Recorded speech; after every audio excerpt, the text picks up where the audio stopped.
Month मनाया जाता है ना। ब्रेन एनेरिज्म क्या होता है? हमेशा हमने ज़्यादा स्ट्रोक पे बात करी। ब्रेन एनेरिज्म होता है जब ब्रेन की कोई खून की नली वीक होके गुब्बारा सा बन जाए, सूज जाए, उसको हम ब्रेन एनेरिज्म कहते हैं।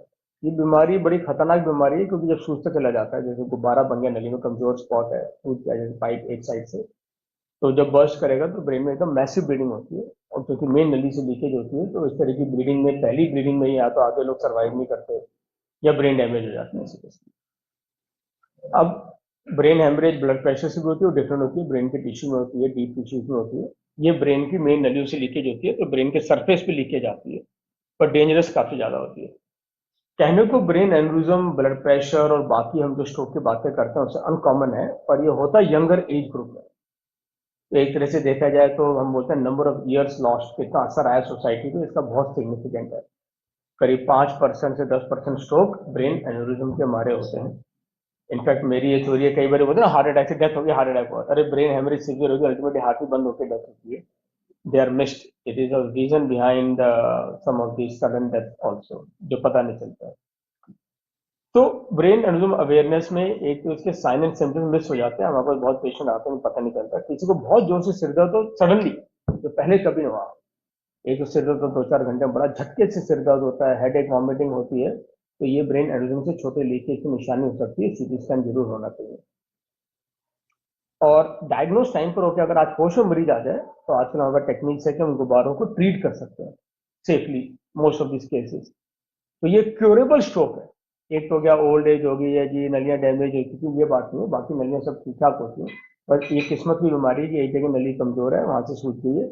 पहले सबकी ओपन सर्जरी करी जाती थी, आजकल हम ज्यादातर केसेस, 95% ऑफ केसेस पैर वो इंटरवेंशन तरीके से, जैसे पैर की नली, हाथ की नली से जाके ट्रीट कर देते हैं। उसमें कई सारी टेक्निक्स है, कॉइलिंग होती है जिसमें मेटल के छल्ले बढ़ देते हैं मैन्युअलिज्म के अंदर, और या उसके मुंह पर एक फ्लो डाइवर्टर डिवाइस होता है, वो लगा देते हैं, जैसे नया पाइप लगा दिया पाइप के अंदर ही आपने, तो वो नया पाइप पूरा हील होकर नया बन जाता है। इस तरह की कई टेक्निक्स है कि 95% ऑफ ब्रेन एनेरिज्म को आजकल हम बिना ओपन सर्जरी के सेफली ट्रीट कर पाते हैं। तो इससे पेशेंट्स का प्रोग्नोसिस जो है, या आउटकम चेंज हो गया। हम बोलते हैं जो मरीज, चाहे ब्रेन हेमरेज बहुत बड़ी ना होगी, पहली बारी में डैमेज होकर कॉमा चला जाए तो हम नहीं कर पाएंगे। जो मरीज होश में आ जाए, उतनी हेमरेज नहीं हो, ब्रेन एनेरिज्म है, तो 95% मरीज अपनी रूटीन लाइफ में वापस जाने का स्कोप रहता है, 90-95%। तो एक तरह से क्योरेबल स्ट्रोक है। तो किससे बात कर रहे हैं हम? चाहे स्ट्रोक अनकॉमन है, पर यंगर एज ग्रुप में होता है, किसी को भी हो सकता है। हमने 15 साल के बच्चे के भी ब्रेन एनेरिज्म ट्रीट कर रहे हैं, नॉर्मली 40-50 साल। फीमेल्स में ज्यादा कॉमन होता है, twice more common as compare to man, that is important. एंड तीसरा, एक तरफ से जानलेवा है, पर ये क्योरेबल स्ट्रोक भी, अगर हमने उनको रिपेयर कर दिया तो आगे नॉर्मल आएगी, दिया बाकी मिलिए नॉर्मल है, ये नहीं कि एक एनेरिज्म बना तो दूसरा बनेगा, ऐसा भी नहीं होता है। अब इसमें जो इंटरवेंशन टेक्निक्स हैं, ये बड़ा स्पेशलाइज्ड काम है, बारीकी का काम होता है ये काफी। इसमें ट्रेनिंग बड़ी चैलेंजिंग है। मैं तो भी एम्स में फैकल्टी पे हम लोग ट्रेन हुए, पर ट्रेन मेरे पास भी और फेलो आते हैं, 2 से 3 साल लगाते हैं हमारे साथ, बेसिक ट्रेनिंग के बाद भी ट्रेन हो पाए। तो एक और चीज थी, कोई ब्रेन रिज्यूम मंथ के लिए हमने एक एडवांस ट्रेनिंग प्रोग्राम इंडिया में ऑर्गेनाइज करा है, एक स्लाइस, SLIC करके एक फ्रेंच ट्रेनिंग प्रोग्राम है, बहुत वर्ल्ड फेमस है, लोग वहां जाते हैं ट्रेनिंग के लिए। उसमें वो लोग 3D मॉडल बनाते हैं ब्रेन एनिज्म के, और एक्चुअल डिवाइसेस कंपनियां देती हैं, जिससे लोग 3D मॉडल में जैसा आप रियली ऑपरेशन करो प्रैक्टिस कर सकते हो। नॉर्मली करना पॉसिबल नहीं है, तक सीधा मरीज में करना तो इम्पॉसिबल, बहुत रिस्की हो जाता है। तो इस तरह का आज तक एशिया में, इंडिया में क्या एशिया में, ऐसा training program 3D model based, actually patients के एनिज्म्स का 3D को कैप्चर करके 3D प्रिंटिंग जो करी जाती है वो करके ऐसे मॉडल बना के और एक्चुअल डिवाइस में लोग प्रैक्टिस करें। तो ये पहली बारी इंडिया में हम लोग ऐसा ऑर्गेनाइज कर रहे हैं। ठीक है जी। तो ये परसों से स्टार्ट है हमारा। पहले 2 दिन तो सिर्फ हमने 25 लोग, यंग लोग सिलेक्ट करे हैं, जो इस लायक हैं कि अभी हम लोग का ऐसे ट्रेनिंग, इंटेंस ट्रेनिंग करी जाएंगे। वर्ल्ड के फैकल्टी भी आ रहे हैं ट्रेनिंग करने के लिए। और 14 तारीख को पूरे एक दिन हम video case based training program करें, करीब 200 लोग रहेंगे उसमें ये ट्रेनिंग करने के लिए। तो ये हमारा अटेम्प्ट है पारस हॉस्पिटल और हमारी तरफ से, कि भाई हम लोग ब्रेन एनिज्म का जो इंडिया का स्टैंडर्ड है उसको हम एक तरह से अपस्केल कर पाए।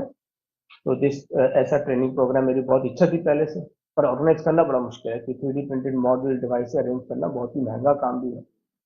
और वो बेटर है रादर देन पेशेंट पे लो एक्सपेरिमेंट करें। ठीक है।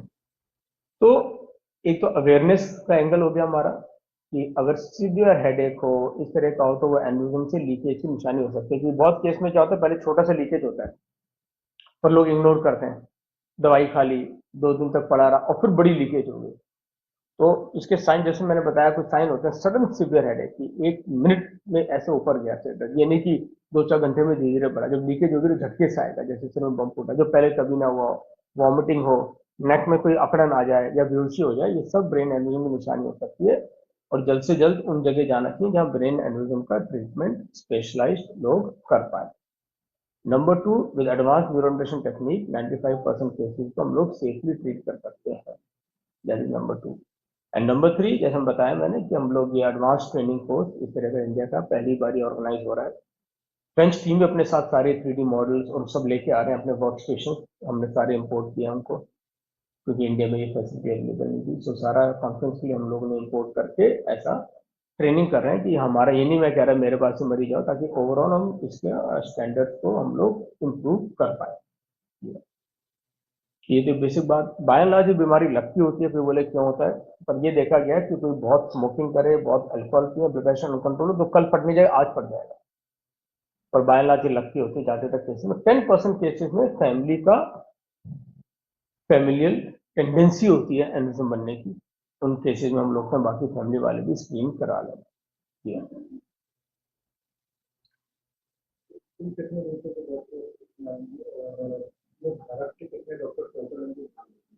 देखिए ज्यादातर डॉक्टर ट्रेनिंग के लिए तो बाहर से आ रहे हैं, पर जो ट्रेनिंग है ज्यादातर हमने इंडिया पे फोकस करा है, सार्क कंट्रीज में, तो नेपाल से, बांग्लादेश से, श्रीलंका से, इंडिया के आसपास की कंट्री से लोग आ रहे हैं। तो फोकस ही हमने ये किया कि भाई बाहर से ऐसे ट्रेनिंग प्रो होते हैं, इस यहाँ के लोगों को ट्रेनिंग हम लोग अच्छी कर पाए इंडिया में। तो इंडिया में काफी यंगस्टर्स इस फील्ड में इंटरेस्टेड हैं, ट्रेनिंग कर रहे हैं या कर चुके अभी, पर उनको ये ब्रेन एन्यूरिज्म को मेरे पास भी कोई ट्रेनिंग करें, हम केस करवाना बड़ा मुश्किल होता है, बड़ा बारीकी का केस होता है। तो उन लोगों को हमने सारा सेलेक्ट किया है, जो लोग अभी रिसेंटली ट्रेन हुए हैं, ट्रेन हो रहे हैं, पूरी इंडिया से लोग आकर के हम लोग उनको अपग्रेड कर पाए एक्चुअल वर्चुअल मॉडल्स में, जैसा मॉडर्न टेक्नोलॉजी का यूज करके बिना पेशेंट को पॉसिबिलिटी हार्म एक्चुअली हम लोग ऑपरेशन करवा पाए उनको इन दिस मॉडल। मैं खुद ये जो स्लाइड प्रोग्राम फ्रांस में होता है, मैं खुद इसका फैकल्टी हूँ। वो 10-15 लोग पूरे वर्ल्ड से बुलाते हैं, एशिया से I am the only one who work I been a faculty there. मैं वहाँ जाके कि मैंने ट्रेनिंग करी है वर्ल्ड के सारे लोगों की, तो वहाँ पे जाके उनको हमारा स्टैंडर्ड बहुत अच्छा लगा। तो उन्होंने बोला जब आपका स्टैंडर्ड इतना अच्छा है तो वाई शुड इंडिया से और इस पार्ट के लोगों से लोग वहाँ पर आए, हम वहीं पे करेंगे ऑर्गेनाइज हमारे थ्रू। तो I am organising, French team तो आ ही रही है, वो अपना सामान आ रहे हैं, हाल आ रहे हैं, इसमें पैसा बहुत वेस्ट होता है, लोग फ्रांस जाए रहे, हम यहीं पे करेंगे। प्लान ये है कि ये तो एक बार इंडिया का हुआ है, प्लान ये है कि इसको हम पूरा साउथ एशिया या इवन ईस्ट एशिया सबको मिला के यहाँ का लोकल सेंटर, ट्रेनिंग सेंटर नहीं बना देंगे। पर पहली बार ही कर रहे हैं, हिचेज आते हैं, वी आर लर्निंग, एंड अगली बारी से will involve even rest of the Asia. अभी हमने मेनली इंडियंस की ट्रेनिंग ले रखा, हमने पोर्टल खोला ही नहीं, जो ऑनलाइन एप्लीकेशन था हमने बोला इंडियन के स्टूडेंट्स को ट्रेन करेंगे, इंडिया इतनी बड़ी कंट्री, इतने लोग हैं, बाहर वालों से तो वाई वाई मिलती है, फायदा क्या हुआ, तो हमने इंडियंस पे फोकस किया। अच्छा डॉक्टर साहब, स्ट्रोक आने के बाद कितने समय तक ट्रीटमेंट लेने में क्या देखिए जो स्ट्रोक एन्यूरिज्म वाला है वो ब्रेन हेमरेज होती है। अब इसमें ब्रेन हेमरेज में सबसे पॉइंट, अच्छा आपने पॉइंट रेज किया, मैं खुद बताने से रह गया, इसका ट्रीटमेंट जल्द से जल्द होना चाहिए, क्योंकि देखा गया अगर एन्यूरिज्म को हमने, सब मरीज होश में थोड़ी सी बेबल, मैं तो ठीक ठाक हूँ, मुझे कोई दिक्कत नहीं है, मैं तो चल फिर रहा हूँ, पर ये देखा गया कि अगर एन्यूरिज्म अगर बर्स्ट कर गया, उसको हमने बंद नहीं किया, तो आधे लोग भी 1 महीने तक जीते नहीं है। दोबारा फटने की टेंडेंसी, एक बार बर्स्ट कर चुके दोबारा फटने की टेंडेंसी बहुत ही हाई होती है। तो ये देखा गया 50% ऑफ पीपल 1 महीने तक नहीं बचते हैं फटने के बाद। तो कई बार ये लोग, किसी को नॉलेज नहीं है, कोई डॉक्टर भी हो गए, जूनियर डॉक्टर हो गए, या मरीज ठीक है भी दवाइयां देते हैं, तो मरीज होश में चल फिर रहा है, देखते हैं छोटी सी ब्लीडिंग है, पर ये बॉम्ब ऐसे में एक बार चिंगारी बन के छोड़ दिया, तो इसको जल्द से जल्द बंद करना जरूरी होता है। इसमें ऐसा नहीं होता जैसे स्ट्रोक में कि 1 घंटे में करो, क्योंकि ये स्ट्रोक से कॉम्प्लिकेटेड प्रोसीजर है। जब आते हैं तो पूरा एनेस्थीसिया में हम जांच करके अंदर जाके इसकी एंजियोग्राफी करते हैं, जहाँ वीक स्पॉट होता है उसको हम रिपेयर करते हैं, पर जल्द से जल्द तो करना ही चाहिए। सितंबर को ना ब्रेन एन्यूरिज्म मंथ मनाया जाता है ना, ब्रेन